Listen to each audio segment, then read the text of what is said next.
Assalamualaikum warahmatullahi wabarakatuh. Perkenalkan, nama saya Naila Catelia dari kelompok 2. Di sini saya akan mempresentasikan hasil dari tugas kelompok 2, yaitu dari paparan asap rokok hingga terjadinya kanker paru-paru. Apa yang terjadi di dalam tubuh? Jadi di sini kita akan membahas mekanisme rokok setelah masuk ke dalam tubuh sehingga menghasilkan atau membuat kanker paru. Nah, seperti yang kita ketahui bahwa rokok itu merupakan barang yang sangat familiar karena kita hampir setiap hari melihat barang itu. Mungkin orang lain yang menghisapnya, tapi kita juga dapat merasakan efeknya seperti itu. Nah, rokok ini tuh sangat berbahaya bagi kesehatan dan juga menjadi faktor pemicu banyaknya penyakit, termasuk 8 jenis kanker. Meskipun peringatan kesehatan dan publikasi media sudah sangat luas, banyak perokok, terutama mereka yang kecanduan, akan mengabaikannya. Di Indonesia ini, kanker paru ini menempati posisi kedua dari segi kejadian, itu sebanyak 11,4% kasus, dan menjadi penyebab kematian akibat kanker nomor 1 secara global. Jadi, dari data ini juga dapat dilihat bahwa perokok aktif di Indonesia itu sangat-sangat tinggi, gitu.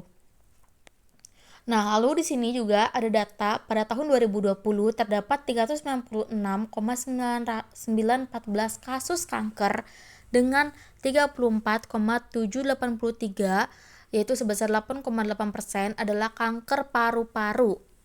Nah, kanker paru-paru ini menempati urutan ketiga jenis kanker terbanyak di Indonesia. Pada pria 74,6% dan juga pada wanita 25,4%, serta menyumbang 13,1 kematian akibat kanker. Jadi, walaupun bukan kita yang perokok aktif, tapi kalau misalnya kita terus ada di sebelah perokok pasif atau kita terus menghirup rokok dari orang lain, kita akan maksudnya kita akan tetap kena dampaknya. Seperti itu. Jadi, baik perokok pasif maupun perokok aktif itu dapat mengalami kanker paru. Ya, walaupun yang perokok aktif itu persentasenya lebih tinggi. Jadi, perokok itu dia itu tidak hanya merugikan diri sendiri, tapi merugikan orang lain juga. Nah, faktor resiko ini bervariasi dari usia, jenis kelamin, pekerjaan, tempat tinggal, namun riwayat merokok tembakau adalah penyebab utamanya. Oke, kita langsung saja ke dalam kandungan zat toksik yang ada di dalam rokok yang dapat menyebabkan berbagai banyak penyakit. Nih, berdasarkan penelitian Lacerda dan Dominguez tahun 2025, seluruh jenis rokok ini mengandung senyawa toksik yang berpotensi menimbulkan efek sitotoksik, genotoksik, dan karsinogenik. Ini ada gambarnya yang dimana merupakan perbandingan kandungan zat toksik. Ini ada rokok konvensional, di dalamnya tuh ada nikotin, tar, karbon monoksida, nitrosamin, hidrokarbon, dan VOCs. Dan juga ada karakteristik sifat toksik dan juga dampak terhadap paru-parunya. Senyawa-senyawa ini dihasilkan melalui proses pembakaran tembakau pada suhu tinggi dan memiliki sifat sitotoksik, genotoksik, serta karsinogenik. Lalu yang kedua ada rokok elektrik. Kandungan utama itu ada nikotin, ada propilen glikol, ada gliserol, ada prisa, ada formaldehida, ada asetaldehida, ada akrolein, ada nitrosamin, ada VOC, ada senyawa fenolik, dan juga beberapa logam berat. Nah, selain itu rokok elektrik juga dapat menyebabkan berbagai penyakit seperti dampaknya terhadap paru-paru. Lalu ada hookah atau shisha, yang dimana kandungan utamanya itu ada nikotin, tar, karbon monoksida, PAH, benzina, VOCs, dan ninal. Jadi dari ketiga jenis ini ada rokok konvensional, rokok elektrik, dan juga hookah, mereka tuh sama-sama berdampak terhadap paru-paru. Nah, bagaimana sih si senyawa toksik dalam rokok ini dapat menyebabkan kanker paru-paru. Di sini kita bagi jadi 3 fase utama. Yang pertama ada fase eksposisi.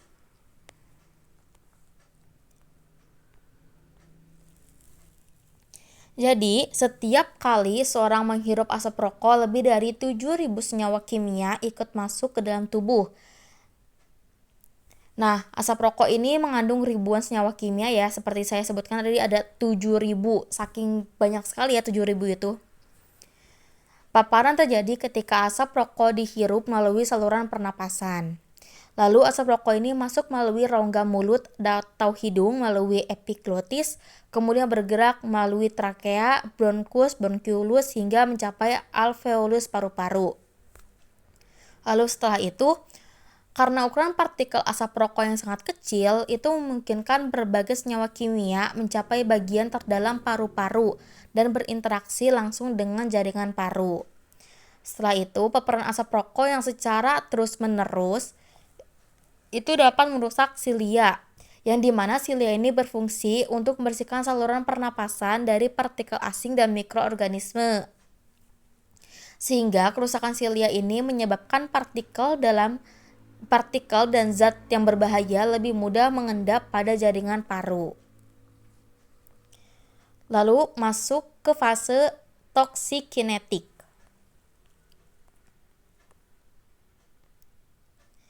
Nah, senyawa karsinogen dalam asap rokok yang diserap melalui membran alveolus yang sangat tipis ini menuju kapiler darah. Luas permukaan alveolus yang besar dan banyaknya kapiler darah memungkinkan proses absorpsi berlangsung secara efisien. Selain masuk ke sirkulasi darah, sebagian senyawa juga dapat berinteraksi langsung dengan sel epitel alveolus dan saluran pernapasan. Paru-paru ini sebagai lokasi pertama kontak menerima paparan karsinogen tertinggi, sehingga menjadi organ yang paling rentan mengalami kerusakan. Nah, itu juga kan jadi alasannya kenapa paru-paru ini paling rentan mengalami kerusakan, karena dia adalah lokasi pertama kontak yang menerima paparan karsinogen.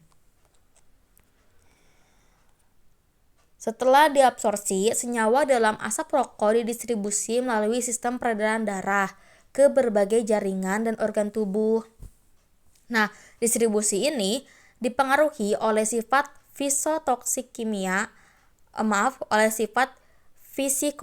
senyawa seperti kelarutan dalam lemak, ukuran molekul, dan kemampuan berikatan dengan protein. Senyawa yang bersifat lipofilik ini lebih mudah menembus membran sel. Kenapa? Karena membran sel itu dia tuh lipofilik ya. Jadi mudah terakumulasi pada jaringan tertentu. Proses distribusi ini memungkinkan senyawa berbahaya dari asap rokok tidak hanya mempengaruhi sistem pernapasan, tetapi juga organ lain sehingga berpotensi menimbulkan efek toksik yang lebih luas. Nah, ini contohnya itu adalah senyawa benzoapiren. Setelah distribusi ke jaringan, benzoapiren ini atau BAP yang berasal dari asap rokok mengalami bioaktivasi melalui enzim sitokrom P450, terutama CYP1A1 dan CYP1B1. Proses metabolisme ini menghasilkan metabolit reaktif berupa anti-benzoapiren 7,8 diol 9,10 epoksida atau BPDE yang merupakan senyawa antara karsinogenik utama dari BAP. Lalu, sebagian metabolit hasil biotransformasi mengalami detoksifikasi melalui reaksi konjugasi sehingga menjadi lebih larut dalam air. Nah, jadi si bioapiren ini dia itu ditransformasi menjadi anti-benzoapiren. Lalu sebagiannya di metabolit sehingga dia itu dapat larut dalam air.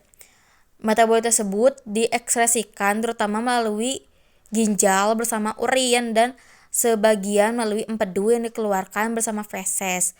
Namun apabila pembentukan metabolit reaktif lebih besar dibandingkan kemampuan detoksifikasinya dan ekskresi tubuh, maka metabolit tersebut dapat bertahan lebih lama di jaringan dan meningkatkan risiko terjadinya efek toksik.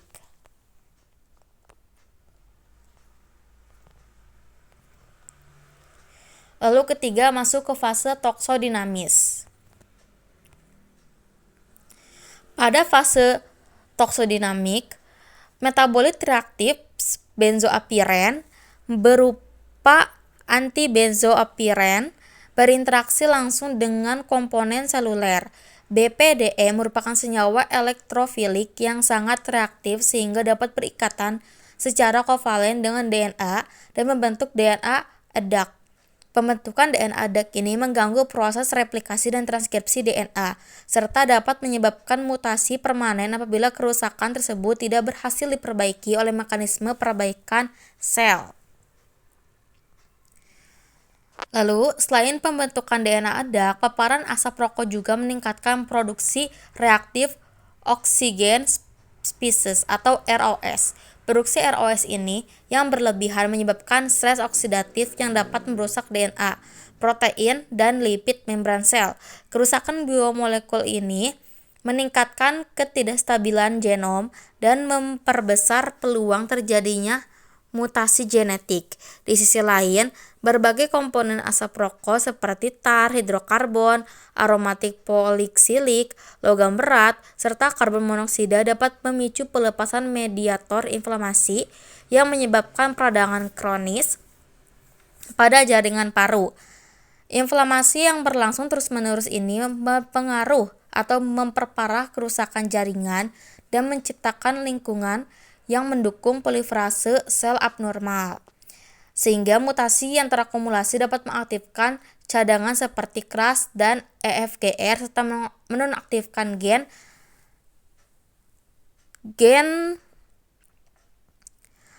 protumor seperti P53 sehingga mengganggu regulasi siklus sel dan apoptosis. Akumulasi mutasi genetik, stres oksidatif, dan inflamasi kronis menyebabkan hilangnya kontrol pertumbuhan sel sehingga sel abnormal dapat terus berkembang dan memperbesar lesi prakanker. Nah, perkembangan menjadi kanker paru. Seiring waktu, proses ini dapat berkembang menjadi kanker paru termasuk non-small cell lung cancer maupun small cell lung cancer. Yang keduanya memiliki hubungan kuat dengan paparan asap rokok jangka panjang. Jadi, jika perokok ini dia itu dalam jangka waktu yang lama atau dalam jangka panjang, maka akan berdampak pada paru, bahkan dapat menyebabkan kanker paru. Jadi berikut adalah mekanismenya dari senyawa aktif yang ada di rokok sehingga menyebabkan kanker paru-paru. Nah, dampak merokok terhadap kesehatan dan kehidupan. Penurunan kualitas hidup. Kebiasaan merokok ini terutama pada kategori perokok berat terbukti secara signifikan menurunkan kualitas hidup seseorang meskipun individu tersebut aktif melakukan aktivitas fisik. Jadi walaupun dia aktif melakukan aktivitas fisik, tapi kalau misalnya dia terus-menerus merokok dalam jangka waktu yang lama, maka itu tetap akan mengalami gangguan kesehatan.